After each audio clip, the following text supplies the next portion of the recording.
Hi hello అందరికీ నమస్తే. Welcome to నా చిన్ని వంటిల్లు. ఇవాళ స్పెషల్ రెసిపీ గులాబ్ జామున్. నేను చెప్పినట్టు చేయండి, మీకు పర్ఫెక్ట్గా వస్తుంది.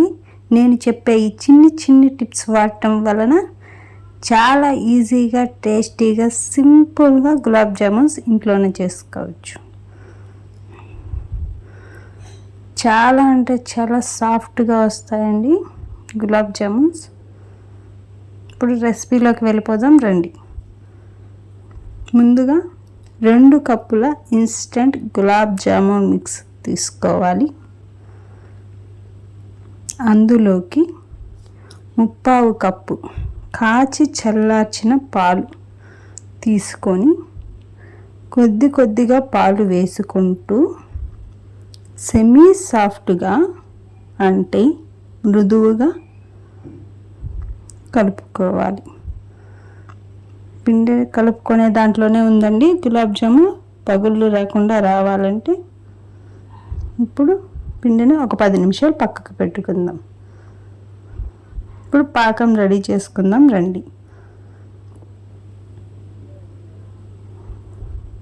2 కప్పుల పిండికి 2 కప్పుల పంచదార, 2 కప్పుల నీళ్లు తీసుకొని బాగా మరిగించాలి. అన్నట్టు చెప్పడం మర్చిపోయా, మంట హై ఫ్లేమ్లోనే పెట్టుకోండి. అప్పుడు ఎగ్జాక్ట్గా 7 మినిట్స్కి మంచిగా పొంగు వస్తుంది. అప్పుడు ఇలాచి పొడి వేసుకొని ఒకసారి కలిపి పక్కన పెట్టుకోండి. ఇప్పుడు పిండి తీసుకొని చిన్న గోళీ సైజ్ అంత ఉండలు పగుళ్ళు లేకుండా కొంచెం ప్రెస్ చేస్తూ రౌండ్గా చేసుకోవాలి. అన్నీ ఒకే సైజు ఉండేలా చూసుకోండి.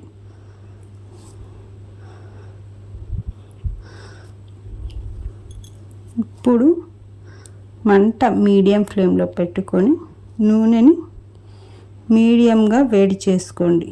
మీడియంగా వేడయ్యాక మంటని లో ఫ్లేమ్లోకి అడ్జస్ట్ చేసుకొని ఇప్పుడు ఒక్కొక్కటిగా జామున్స్ నూనెలో వేసుకోండి.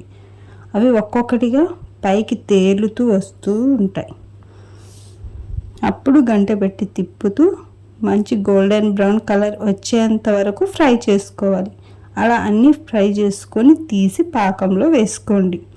ఇప్పుడు ఒక 30 మినిట్స్ పాటు పక్కకు పెడితే పాకం జామున్స్ బాగా పీల్చుకుంటాయి.